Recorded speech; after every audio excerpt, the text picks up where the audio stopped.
Okay, this week we are looking at the Crucible again, and we're looking at learning to do that really close analysis and close reading. So that possibly sometimes gets skipped in school being taught English is what is close analysis or close reading? Two definitions from a site. Close reading is deep analysis of how a literary text works. It is both a reading process and something you can include in a literary analysis paper, though in a refined form. So that definition's thinking of close reading as the process you do to come to your analysis that you would then include to support a thesis in a paper. It also offers this one. Close reading is thoughtful, critical analysis of text that focuses on significant details or patterns in order to form a deep, precise understanding of the text's form, meanings, etc. I think that's an important one, a helpful one to understand what the verb to analyze is asking you to do and why it's never enough for your marker to just operate on a conceptual or thematic level, that you need to be doing the close analysis on significant details and patterns to show that depth of understanding and that precise understanding of how the text makes meaning. Why do we do it? Well, I related to this, not sure if I overanalyze everything because I'm an English major, or I became an English major because I overanalyze everything. To me, you can't overanalyze a text. A good text will stand up to analysis, and analysis can also be a creative process. You may not buy that, but I found that creating my reading of the text and going through and trying to understand how that meaning was made for me and turning that into a critical paper was a really satisfying creative process. But we do it to better understand essentially the magic that is a book, the magic that is any kind of text that you can expose someone to and they can have an emotional response or an intellectual response to signs on a page, to letters strung together into words, into sentences, into chapters. So it's about trying to understand the magic of making meaning through language, and that's why we do it. A further deeper answer as to why we do it is that we do it in order to support the readings and the arguments that we make. That close reading, that deep analysis forms those body paragraphs, the meat of essays, in which we have taken on the burden of proving a thesis. And the way it's done has become increasingly detail-oriented as we've moved through, and we explored in a previous lesson that actually the study of English isn't that old, and that liberal humanism is really the tradition that our syllabus comes out of. But that we've moved through structuralism and post-structuralism, and you don't need to remember those words, but we've moved through different traditions which ask us to do some deeper looking beyond this idea of universal meanings that apply to everything, and that quality texts have a kind of moral content that gives them quality and gives them meaning. And structuralism and post-structuralism introduced ways of analysing text that sort of brought that into question. But we do it to back up an argument, to make a point, to prove our thesis. So liberal humanism, this is just a recap. Humanism was a belief in the value, freedom, and independence of human beings. For a humanist, all human beings are born with moral value and have a responsibility to one another to live better lives. Humanism, and this is as a general philosophical concept, emphasizes reason and science over scripture and tradition, and believes that human beings are flawed but capable of improvement. It also tries to discover the truths about the universe and humanity's place within it. Humanism is usually very individualistic, seeing each person as important in his or her own right, regardless of the needs of the community. Some humanists, however, have a more collectivist outlook that focuses on balancing individual rights against the needs of the community. So our liberal humanist literary analysis came out of this philosophic tradition. So in literature, humanism is characterized and shown by complex characters that struggle against each other or the cruelties of fate. It is generally optimistic, though it can also show people suffering through very difficult circumstances. In the end, the hero of the humanist story always wins through a combination of determination, honour, and the help of friends. And we looked at that tradition of liberal humanism valuing a text based on whether it offers us a story that meets those requirements, based on its moral content, and arguing that there is a universally accessible goodness about quality texts, a universally accessible meaning in a quality text that makes it so important or significant or have such great impact on so many people. And some of you questioned whether there is such a thing as a universal meaning for any text. And that's why I'm going to take us through, just really quickly, structuralism and post-structuralism, which asked similar questions. So structuralism was popularized in around the 1950s. And structuralism was a move away from that emphasis on moral significance and moral content of a text. Structuralists placed most of their emphasis on these various codes or structures that they saw as operating within and around a text, and how these translate into meaning within the narrative. So for a structuralist, a text doesn't have a universal value. So structuralists would argue that you might find the same sentence in two different texts, and it will mean two different things because of the genre of that text, the cultural and social structures surrounding that text, and also surrounding the reader. So there's more going on than what is universal. Structuralism tends to be oriented toward the reader insofar as it's giving the reader the power. For structuralist readers construct literature. That is, the reader reads the text with certain expectations, certain conventions in mind, even if they're not actively thinking them, they have inherited them through the life they've lived. Some sort of more extreme structuralists who move into post-structuralism believe that the reader constructs the text entirely through the conventions of reading that their interpretation offers. So structuralists take the power away from some kind of universal meaning or universal moral code and say that meaning is actually created through this intersection of the context in which a text was created, the rules that a genre offers, the rules of the culture and society the text was created in, the rules around language and how language is used in that context, and then the same for the reader. So that will intersect with the reader's context, the reader's mindset, the reader's accepted interpretation of things. And that intersection is what creates meaning.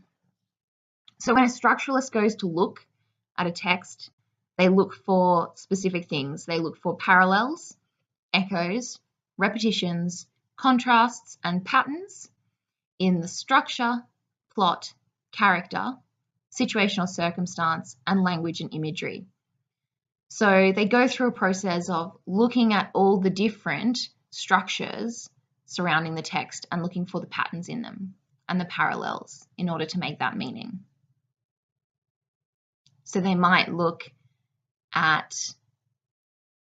patterns in society surrounding To Kill a Mockingbird, and then within the plot of To Kill a Mockingbird, within the characters, the situations the authors place them in, and then the language that is used to convey meaning. Then they'd go on and look at, as a reader, what do I bring to it? Are there parallels and echoes between my situation and that text that I am reading into it and using to make meaning? And patterns become really important as part of this lecture, and patterns are what I'm going to teach you to look for in text. So we're going to take something from the structuralists there. We're going to look for those parallels, those echoes, those repetitions, those contrasts, and those patterns in the text that we deal with. and specifically here in the Crucible. Post-structuralists are in the 1960s, 70s. They sort of rise to popularity. Post-structuralists focus on a small passage of text. They deconstruct the text in that they pull it apart. They analyze it on a very detailed level to try and reveal any hidden meanings that might not be obvious on your first reading or on the surface of the text. Post-structuralists look at a text in order to reveal the multiplicity of number of possible meanings, rather than reading it for the single meaning that is created through the intersection of all the structures or the universal meaning. So they're moving even further away from looking for any single meaning and backing it up. They're looking at all the possible meanings that are offered through the way that text is constructed. Post-structuralists look for contradictions, paradoxes, shifts, and breaks in tone, viewpoint, tense, time, person, and attitude. And post-structuralists sometimes get accused of reading against the author or against a text, in that they can purposefully read a text for a meaning that is fairly evident wasn't intentionally put there by the author. But if they can deconstruct it and show that it's there, that meaning's just as valid. So they do get accused of reading against a text. But we're going to interpret that as reading beyond what the text initially offers. And that's something we want to learn to do as well. So as well as looking for patterns, we're going to look at shifts, breaks, paradoxes, and contradictions.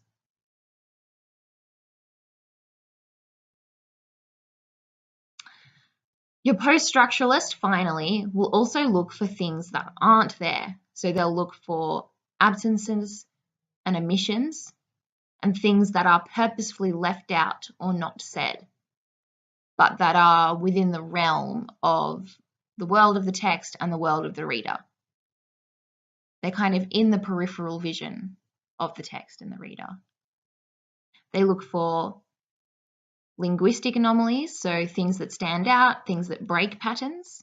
They look for conflict, and they look for any irresolvable, irreconcilable disunity within a text, things that don't make sense within the text itself, and what kind of meaning those irresolvable conflicts, what does that reveal? What is the conflict made of? Why isn't it resolved? They'll ask those questions. So we can ask those questions too. So for us, we don't need to remember the labels structuralist and post-structuralist. We do need to remember the ways you can approach a text, that you can look for patterns and you can look for things that break patterns, because that's how we're going to learn to analyze.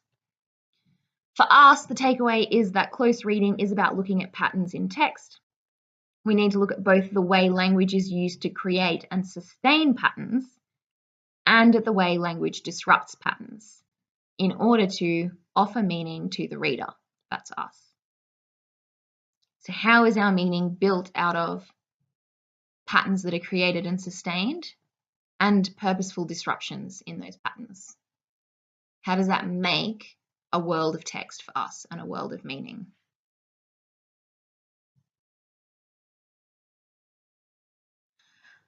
So I'm going to run you through, and it's going to be quite dry, some of the language forms and features that will recur and that we'll commonly look at in terms of the ways that patterns are both made and broken. And we're going to start at kind of the big level of narrative structure, move through figurative language, and then get down to grammar. I'm not going to talk a whole lot about grammar because it's something that you'll learn with me in the classroom as we deal with each text. And we've already covered some of it for the Crucible. So narrative structure is going to dictate the pace of events, the revelation, so the things that are revealed to the reader, the information they're given access to, the order of events, and the tension. Types of narrative structure, we're going to look at 3. Linear narrative structure. Linear narrative structure follows a sequence of events in chronological order as they occur. It does not include variations in time or place, for example, dream sequences or flashbacks. Linear narratives often conclude with a revelation for the reader that demonstrates the flaw of the plan or motivation or driving force of the action of the whole narrative all along, and then come to a quick resolution. So for a structuralist, the meaning of a text is going to be bound to some level by the type of narrative structure they follow. Parallel narratives are quite common now, and we're very used to them, especially in film. They explore two related but different narratives that occur simultaneously, and they don't have to occur simultaneously in time, but they occur simultaneously for the viewer or reader. Traditionally, the storylines do not intersect, characters do not meet, etc., or converge in a parallel narrative. However, they offer the opportunity to demonstrate shared human experiences through exploring an issue, idea, emotion, or experience from different perspectives, angles, contexts, etc. Although, as I've said, to strictly adhere to being a parallel narrative, say that 10 times fast, in order to be a really traditional, strict parallel narrative, you shouldn't have your storylines converge or intersect. Most of the time they do in some way anyway, because it's satisfying for the reader. So most texts do link their storylines. For example, in A.S. Byatt's Possession, we see two modern-day researchers who are looking into a sort of recently discovered relationship between two famous Victorian poets. One storyline follows the researchers and the other the poets in the Victorian era, but it provides the opportunity for the author and the reader to explore questions around love, desire, power, and sexuality across different times and contexts. So you can see how that would add layers to a concept or idea that's trying to be explored. Circular narratives, the final type we'll look at, can occur in sort of two ways. They can follow a circular plot, which essentially reverses traditional rising tension plot structure. A circular plot will open with the ending, follow the order of events that led to the crisis moment, and then resolve where it started. Circular narratives don't always have a circular plot in that sense, but they may still follow a chronological plot line, instead bringing closure in the ending through a return to an idea, event, action, or theme that was present in the opening of the text. I've written novel, but the opening of any text. So opening with a family day out at the beach and ending with a return to the same beach would be a circular narrative, but a distinct connection to the beginning of the text with the end of the text. This can do one of two things, I think. It can either bring a sense of return to calm and order and resolution, or it can do this dark thing where it conveys a sort of circularity of life and an inescapable cycle that's involved in being a human being. And that can be somewhat bleak sometimes. So it'll depend on the narrative as to which it offers, a resolution or a sort of bleak, inescapable cycle.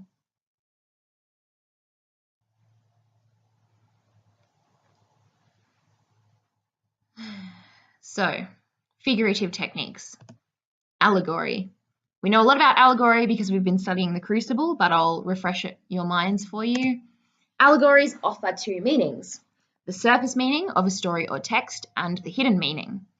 The second, hidden meaning, is often a commentary on another situation or problem that is highlighted through similarities between the real-life events and the fictional ones offered in the text. Allegory is a super common way of authors making a comment on human behaviours or society. Allegory is usually achieved through an extended, exaggerated metaphor. For example, in The Tortoise and the Hare, each animal metaphorically represents different human approaches to problems in order to convey a moral message. Allegory is really common in children's texts and films to allow the text to operate on various levels, because we've got to entertain mum and dad as well. These films convey messages about mental illness, stigma, Inside Out, the environment, Happy Feet, racism, tolerance, and acceptance, Zootopia. But you don't always necessarily notice that that is what is going on. Metaphor, making a comparison between two things by stating that one thing is another. The freezer section was an Arctic glacier. Well, no, it might have felt like an Arctic glacier, but it wasn't, not literally. That's our metaphor. Simile, stating something is like another thing, raining like cats and dogs. Oxymoron, a phrase that ties together two usually contradictory words, burning cold, pleasurable sting, or sweet sorrow. That last one's from Shakespeare. Metonymy, referring to something, this one's a bit complex, referring to something not by its actual title or name, but by a related object. For example, people referring to the Queen by saying the crown, an invitation saying bring a plate, which means to bring food, or in the Crucible, Miller uses metonymy really cleverly by using characters' names to refer to whole groups of people who exhibit similar traits. And that helps him in his allegory. That helps him establish that Proctor is not just Proctor, but is this combination of people who've suffered in similar circumstances. So some evidence from the text.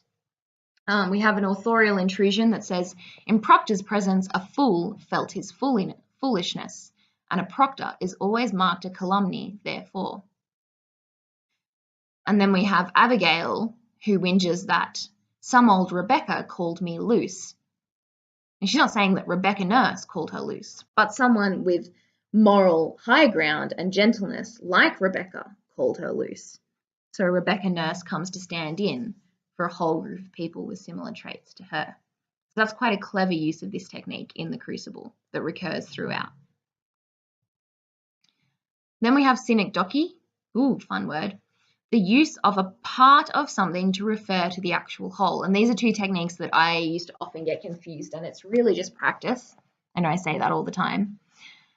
So in the Crucible, we have Hale in one of his big speeches, where I turned the eye of my great faith, blood followed. The eye of his faith here obviously refers to where he turned his attention as part of his role in the church and as a church leader. Where I turned the eye of my great faith, blood followed. So the eye representing his whole and his attitude. In terms of pattern making, figurative devices form patterns in text through establishing this kind of vocabulary of the text. They offer us a range of similar references and language choices that recur throughout to establish particular ideas. The recurrence of these different figurative devices surrounding particular ideas, characters, concepts, etc., creates a pattern and reinforces for the reader the meaning being conveyed. For example, in the Crucible, a range of figurative devices are used to establish a binary between good, holiness, and light, and evil, suspicion, witchcraft, and darkness, nighttime, or blackness. Similarly, a choice can be made by a composer to include a figurative device that stands separately from the established pattern. I'm trying to think of one from the Crucible now, and there's this passage that has John describing the flowers, lilac smelling like purple, and the gentleness of that language choice stands in stark contrast to everything that happened in the preceding scene. So that might be one there, but when they choose to do this, it gives emphasis and allows that image or that phrase to stand out from the text. So this can suggest to the reader the significance of this particular phrase or device as it stands in stark contrast to the rest of the devices offered. So in this sense, the significance of that device with the floral, almost synesthesia, flowers smelling of purple, is to really characterize that gentle, kind side of John Proctor and to help build the reader's then empathy for him when it all goes awry.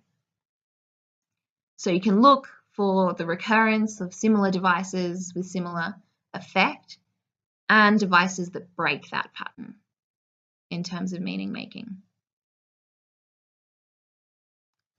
Sensory patterns. Imagery is not, this is important, imagery is not the same as figurative language. Imagery is the use of language that describes sensory experience. It may include figurative language, or it may be entirely literal. This is one of the reasons I say that I banned for quite a while talking about imagery or using imagery as a technique. And it's because it's very rarely used well. People will just say, oh, the author uses imagery and give an example and leave it at that. And that's not really analysis, because you can have poor imagery that has almost no effect. So if it's good imagery, we still need to ask, how does it work? So lit charts, I just had a Google and it offers us a good example that demonstrates the difference. So they say, the night was dark and humid. The scent of rotting vegetation hung in the air, and only the sound of mosquitoes broke the quiet of the swamp.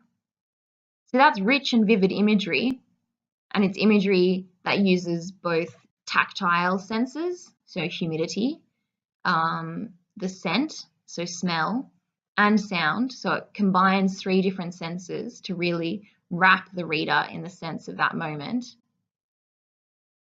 And it's quite negative, the scent of rotting vegetables hanging in the air. It gives this sense of languid, slow-moving stillness of a summer evening. But it does it without using any figurative language. So if you were going to analyze that passage, you would talk about the 3 different senses being evoked, and then you'd talk about rotting vegetation being a negative association, a negative connotation, something that's unpleasant, but also something that's really closely tied and familiar to that sense of heat and humidity and the stinky bins after summer or something like that. So it's effective without being figurative. Then they give us, the night was dark and humid, heavy with a scent of rotting vegetation, like a great aunt's heavy and inescapable perfume, and only the whining buzz of mosquitoes broke the silence of the swamp. Here we've got figurative language. We've got some onomatopoeia with buzz, whining buzz. We've got the simile, like great aunt's heavy and inescapable perfume. Inescapable is almost a metaphor. It's definitely a hyperbole itself. You can escape perfume. It's not a prison. So here we've got sensory imagery, but it's using figurative language. I actually prefer the first version in this sense. The second is a bit overwritten. But if you were to talk about either of those phrases, you would never just say uses imagery to describe the night. You would need to make those connections between what kind of imagery, how is the image evoked, which senses is it appealing to, what are the connotations of the choice of words that they've used, and then what is the effect of those. So I'm happy for you to talk about imagery, but do it in the fullest sense of analysing how it works, why it works, and don't confuse it with metaphor or figurative language. Finally, we have diction. So we can talk about diction because individuals vary their diction depending on context and settings. So the diction of a text or the diction of a character within a text can tell us things about power relationships, about the setting, about the context of that character. So we come across various types of diction. We can have formal diction for formal situations, press conferences, presentations, informal, conversational, writing, talking to friends, colloquial, very common everyday speech, which might differ for different groups of people, and slang, words that are newly coined or even considered impolite. And they have very specific groups of people that they apply to. So it's perfectly valid to talk about the diction, the choice of words in a text, and what that communicates to you as a reader. That's a valid type of analysis, and it's one thing people often miss, but especially in those short answer questions, talking about diction is something that's always easily accessible and easy for you to formulate an answer around for those 2 markers, 3 markers, 4 markers. Patterns established through word choice establish mood and tone. So I'll give you an example from the school. And the trees all died. They were orange trees. I don't know why they died. They just died. Something wrong with the soil possibly, or maybe the stuff we got from the nursery wasn't the best. We complained about it. So we've got 30 kids there. Each kid had his or her own little tree to plant, and we've got 30 dead trees. All of these kids looking at these little brown sticks. It was depressing.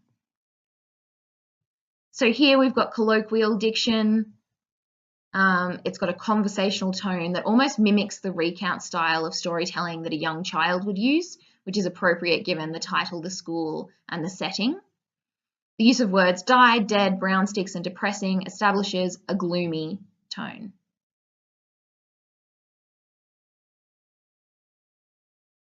So that's one way you could talk about diction. The choice of individual words that build up together and the formality of the passage. Grammatical pattern making is a little bit more difficult and it's a little bit more nuanced, and you won't always get to the level where you're confident talking about these things. But I'm going to model it for you anyway, and there might just be things you pick up. And we've already talked about asyndeton and polysyndeton as two different grammatical devices to do with punctuation and sentence structure. So I'd like you to practice trying to apply those. But grammatical devices are some of the hardest to train yourself to see. But once you see them, they can really add sophistication to your analysis. So looking at things like verb choice, sentence structure, changes in punctuation, tense, and modality all influence the meaning of a text. Changes in sentence structure and punctuation often reflect a change in the mental state of a character speaking, a change in the tension in a moment, or the pace of a narrative. And grammar often also indicates to us power relationships between different speakers or characters within a text. Even power relationships between a narrator and the reader are indicated through grammar. So what I thought I'd do for you is just do a little demo close reading of how you take a really small passage from a text and build a lot of interpretation and analysis out of it, because I know that you will kind of reflect that you can find passages that stand out to you, but you find it quite difficult to articulate the why, or that's enough. You feel like you need to talk about the whole text in order to perform your analysis, and that feels like an insurmountable task because it is, but it's not actually required. So here we've just got one speech from Abigail, and this is right in the beginning when she's addressing all of the girls in the attic. Now look you, all of you, we danced, and Tituba conjured Ruth Putnam's dead sister, and that is all. And mark this, let either of you breathe a word or the edge of a word about the other things, and I will come to you in the black of some terrible night, and I will bring a pointy reckoning that will shudder you. And you know I can do it. I saw Indians smash my dear parents' head on the pillow next to mine, and I have seen some reddish work done at night, and I can make you wish you had never seen the sun go down. She goes to Betty and roughly sits her up. Now, you, sit up and stop this.